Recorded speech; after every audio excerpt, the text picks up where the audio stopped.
Hey guys, welcome back. So in this video, I'm going to show you how to merge objects in Creality Print. So first, what we are going to do is make sure all the models you want to merge are imported onto your build plate.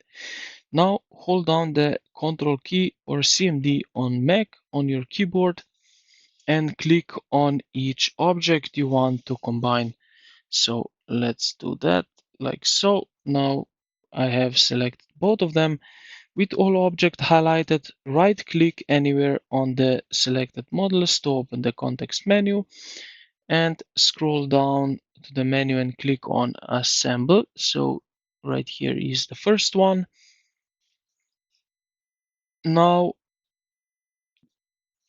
like so, assemble.